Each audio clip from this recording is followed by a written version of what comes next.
আজকে একটা আমাদের পুণ্য দিন।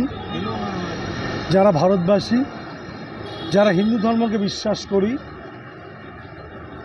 তারা জগন্নাথ প্রভু আমাদের কাছে প্রভু এবং ভগবান।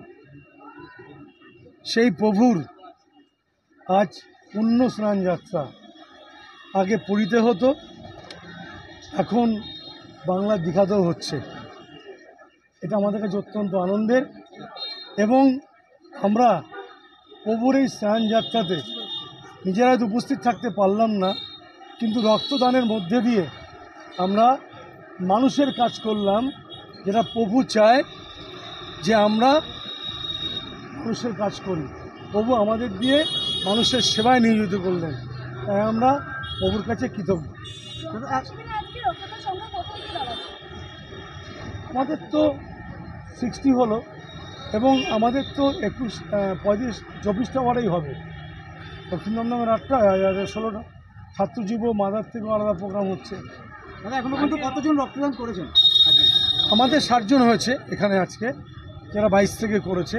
এবং আমাদের এই 60টা বাদেও এটা 22-এ হলো, কিন্তু শুরু হয়েছিল 21 নম্বর ওয়ার্ড থেকে দক্ষিণ দমদমের। সেখানেও হয়েছে সব ওয়ার্ডে 50-60 হচ্ছে। এবং আরও একটা বিষয়, ছাত্র যুব মাদার মহিলা সবাই এই প্রোগ্রামটা অর্গানাইজ করছে। মাননীয় মুখ্যমন্ত্রীকে দেব। এটা মনে করেছেন আমাদের বিধায়ক অদিতি মুন্সি, সাংসদ সৌগত রায় আমাদের পিছনে আছেন, দেবরাজ চক্রবর্তী পূর্ণ সহযোগিতা আমাদের সঙ্গে আছে, তার পরামর্শ আছে। কিন্তু মমতা বন্দ্যোপাধ্যায় ছাড়া আমাদের কাছে কিছু নেই। আমাদের সবটাই দিদিকে জুড়ে। কেউ ভাবতে পেরেছিল যে দীঘায় এমন একজন প্রভুর মন্দির হবে যেটা সকলের কাছে একটা বিশ্বনীয় বিষয় হবে। এবং এবার নিশ্চয়ই পুরীতে সবাই যাবে, কিন্তু সবাই দীঘাতেও যাবে।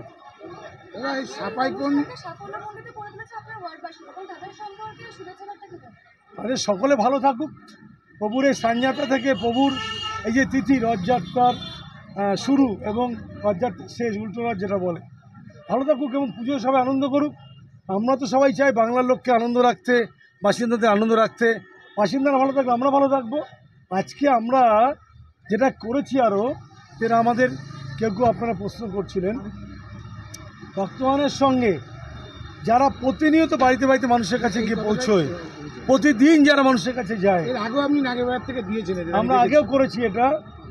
এবং সেটা হচ্ছে যে আমাদের যারা এই যে আপনারা দেখছেন এখন করোনা হচ্ছে, গত কয়েক বছর আগে, মানে আমি বলছি আজকে থেকে 2-3 বছর আগে, চারিদিকে শুধু ডেঙ্গু আর ডেঙ্গু ছিল। দক্ষিণ দমদম কিন্তু লড়াই করে মমতা বন্দ্যোপাধ্যায়ের পুরো ভাবনাতে সমস্ত স্বাস্থ্য দপ্তর আমাদের সহযোগিতা করছে। দক্ষিণ দমদমে কিন্তু এইবার একটাও ডেঙ্গু হয়নি। এবং আমাদের অঞ্চলে আমরা বলতে পারি প্রভুর কাছে প্রার্থনা করবো যাতে ডেঙ্গু না হয় এবং আমাদের কোভিডও না হয়। এবং আমাদের সকল যারা বোনেরা যারা সার্ভে করছে বাড়িতে বাড়িতে গিয়ে, হেলথের কর্মীরা, ডেঙ্গুর যারা ডেঙ্গু সার্ভে করছে, তারা নির্মল বাংলার বোনেরা সবাই সুস্থ থাকবে। ওরা সুস্থ থাকলে তো মানুষকে সুস্থ রাখতে পারবে না, সুস্থ কী করে থাকবে। সুতরাং আপনারাও ভালো ভালো খবর সম্প্রচার করুন। আপনারা এমন কোনো খবর সম্প্রচার করবেন না যেটা মানুষকে বিভ্রান্ত করবে। আর অভিষেক বন্দ্যোপাধ্যায় সম্বন্ধে না বললে আমার মনে হয় একটু খামতি থেকে যাবে। অভিষেক বন্দ্যোপাধ্যায় দেখিয়ে দিয়েছে একজন সবচেয়ে সর্বকনিষ্ঠ একজন সাংসদ হিসাবে। সমস্ত সংসদীয় দলের সঙ্গে যারা গিয়েছিল, সবচেয়ে বেশি ভারতবর্ষের কথা বিশ্বের দরবারে যারা থাকে তাদের কাছে উপস্থাপন করেছে। এবং সেখানে বিজেপি নেতারাও ছিল, কিন্তু অভিষেক বন্দ্যোপাধ্যায় যা বলেছে, এবং সুযোগ ছিল, অভিষেক বন্দ্যোপাধ্যায় এটা বলেছে যে অধিকৃত কাশ্মীর যেটা নিয়ে পাকিস্তান এত বদমাইশি করছে, এইটা টাইম ছিল যে ট্রাম্পের কথায় না ভেবে, না লুকিয়ে পড়ে, না পিছিয়ে পড়ে ওইটাকে কন্ট্রোলে নিয়ে নেওয়া, যেটা কালকে আমাদের নেত্রী মমতা বন্দ্যোপাধ্যায় বিধানসভায় বলেছে।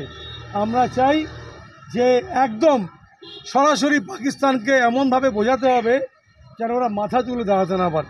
আর পাকিস্তানের হাওয়ায় বাংলাদেশ হাওয়া খাচ্ছিল। বাংলাদেশের কিছু লোকেরা বলছিল যে 2 ঘন্টা নাকি কলকাতা দখল করে নেবে। ওরা তো জানে না যে কলকাতায় আপনাদের মতো সাংবাদিকরা আছেন যারা বুমও নিতে পারেন, আবার যারা দরকার বলে লাঠিও ধরতে পারেন, আবার জনগণও আছে। তো মমতা ব্যানার্জি নিজে আছে, আপনারা মহিলা, আপনারা পুরুষরা সাংবাদিক, তারা বুম নিয়ে যান, ওরা এটা বোঝে না বুমের সঙ্গে বড় লাঠিটাও থাকে, যে ওদের মাথা ফাটাতে কিছু যায় আসে না। তাই ভারতবর্ষের দিকে যারা চোখ রাঙিয়ে তাকাবে, যারা কলকাতার বাংলার দিকে চোখ রাঙিয়ে তাকাবে, তাদের চোখ উপড়ে ফেলার জন্য বাংলা আগে থাকবে। বাংলা আগেও ছিল, বাংলা আজও থাকবে। নেত্রীর নাম মমতা বন্দ্যোপাধ্যায়, আর মাথার উপরে প্রভু জগন্নাথ দেব আমাদের সঙ্গে ছিল, আছে, থাকবে। কি বলবো, অনুষ্ঠান তো আমরাই অর্গানাইজ করেছি এবং সত্যি কথা বলতে গেলে আজকে খুব একটা পূর্ণ দিন। আজকে জগন্নাথ দেবের রথযাত্রা, স্নানযাত্রা। আমি এর আগেও বলছিলাম যারা নিচ্ছিলেন যে আমি ভীষণ জগন্নাথ দেবের ভক্ত, আমি ওনাকে খুব মানি এবং সেই পাবন দিনে প্রভুর এই শুভ দিনে যে আমাদের ওয়ার্ডের এই রক্তদান শিবির, এবং আমরা খুব সফলভাবে সেটাকে সম্পন্ন করেছি। এবং আমাদের সাথে যারা সাফাই কর্মী, আমি ওনাদেরকে বলতে চাই না, আমি ওনাদেরকে স্বাস্থ্যকর্মী বলতে চাই এবং আমাদের বন্ধু বলতে চাই, সমাজ বন্ধু। তার কারণ তারা যদি না থাকতেন সমাজ সুরক্ষিত থাকতো না, মানে সুরক্ষিত মানে পরিষ্কার থাকতো না, পরিচ্ছন্ন থাকতো না। আর পরিষ্কার পরিচ্ছন্ন থাকার সাথে সুরক্ষাটাও মানে ইন্টার রিলেটেড আর কি। তো পরিষ্কার পরিচ্ছন্ন ওনারা করেন বলেই সমাজটা সুরক্ষিত আছে। কোনো রকম রোগ ব্যাধি এই ধরনের জিনিসগুলো তো এই ময়লা থেকেই ছড়ায়। লোকের বাড়ির ময়লা তারা কালেক্ট করে, তারা লোকের বাড়ি বাড়ি নিয়ে খবর নেয় যে কারোর জ্বর এসছে কিনা, কারোর কোনো শরীর খারাপ হয়েছে কিনা, সে খবরগুলো আমাদেরকে দেয়, পৌরসভাকে দেয়। সেখান থেকে আবার তাদের কাছে আমরা রিপিট যাই, তাদের খবর নিই, খোঁজ নিই, তাদের রিপোর্ট তারা আমাদেরকে দেখায়, আমরা মনিটর করি। এবং এইভাবেই আমরা কোভিডের টাইম থেকে করে আসছি এবং তার আগেও যখন ডেঙ্গুর সিজন থাকতো তখন আমরা করতাম। তবে খুব সত্যি কথা বলতে গেলে এখন সাউথ দমদম মিউনিসিপ্যালিটি একদমই এই কেসগুলো শোনা যায় না, মানে ডেঙ্গু তো হয়ইনি এই বছর, এবং আশা করি ঈশ্বরের কাছে প্রার্থনা করি যেন নাই হয়। এবং কোভিডও আমরা চাই যাতে একদম নির্মূল থাকুক, অন্তত আমাদের ওয়ার্ড। শুধু আমাদের ওয়ার্ড থাকলে হবে না, সারা বাংলাকেই থাকতে হবে এবং সবাইকে এর থেকে বেরিয়ে আসতে হবে। আমরা চাই না আগের মতো প্যান্ডেমিক সিচুয়েশন হোক। মমতা বন্দ্যোপাধ্যায় কিছুদিন আগে প্রেস রিলিজ করেছিলেন, অনেক রকম সাবধানতা অবলম্বন করতে বলেছেন, সেগুলো আশা করি সবাই মানবে, সাধারণ মানুষেরা মানবে এবং আমরাও যতটা সম্ভব তাদেরকে সহযোগিতা করব। গরমের জন্য এসি গাড়িতে আজকে রক্তদান হলো, মোটামুটি কতজন রক্ত দিল?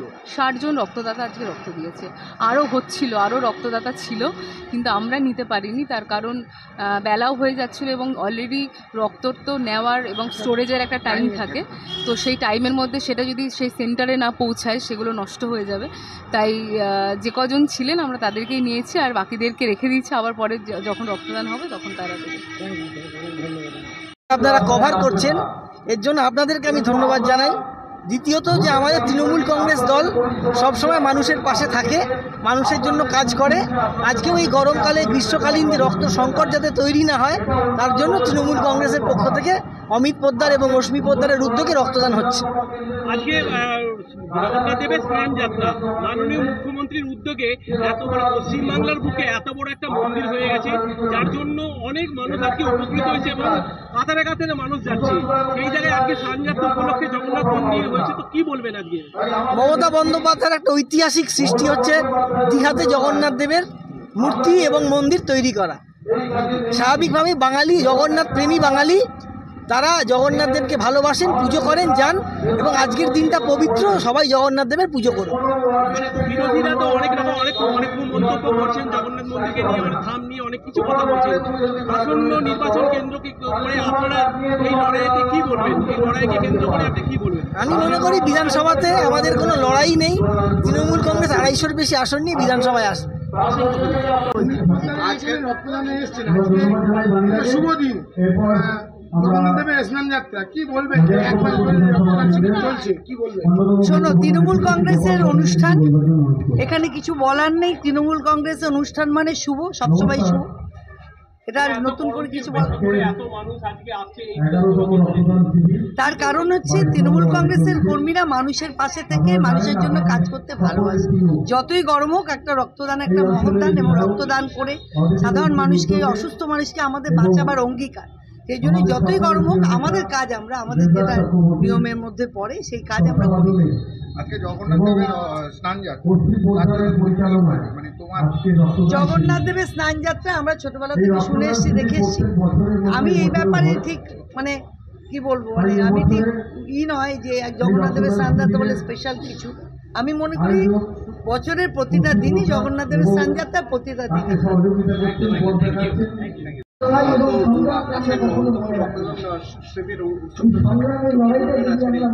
আমরা এটা রক্তদান উৎসব বলছি, কিন্তু রাজারগোলপুরে এখন এটা অদিতি মুদ্রির একটা অভিনব উদ্যোগে এটা এখন আর রক্তদান উৎসব নেই, এটা রক্তদান আন্দোলনে রূপান্তরিত হয়েছে।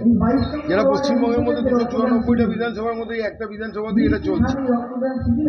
এই অভিনব উদ্যোগটা আমাদের প্রিয় বিধায়িকা অদিতি মুন্সির দেন চাই। আর একদিনে 1000-1500 রক্ত দেওয়ার থেকে রেগুলার রক্ত সাপ্লাই করাটা অনেক বেশি বাস্তবসম্মত, বিজ্ঞানসম্মত। মানুষ এই রক্তটা নষ্ট কম হবে, মানুষের কাজে লাগবে রক্তটা। এই জন্য আমরা আমাদের বিধায়িকা অদিতি মুন্সিকেও ধন্যবাদ জানাই। আর আজকে জগন্নাথের স্নান যাত্রার শুভ দিন। অমিতদার রক্তদান এখানে হচ্ছে, ভালোভাবেই হচ্ছে। অনেকদিন ধরে অমিতদা, এখন অশ্বিনী কাউন্সিলের আগে অমিতদা ছিলেন। আর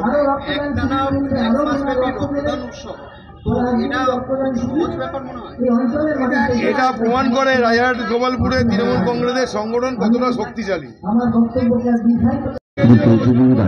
এখানে এসছে রশ্মি মধ্যে ডাকে বলে দিলাম তো, আবার কি বলবো। রক্তদান মহৎদান, গরমের মধ্যে যে এত লোক, এত মহিলা আছে, সেটা দেখে আমার ভালো লাগলো।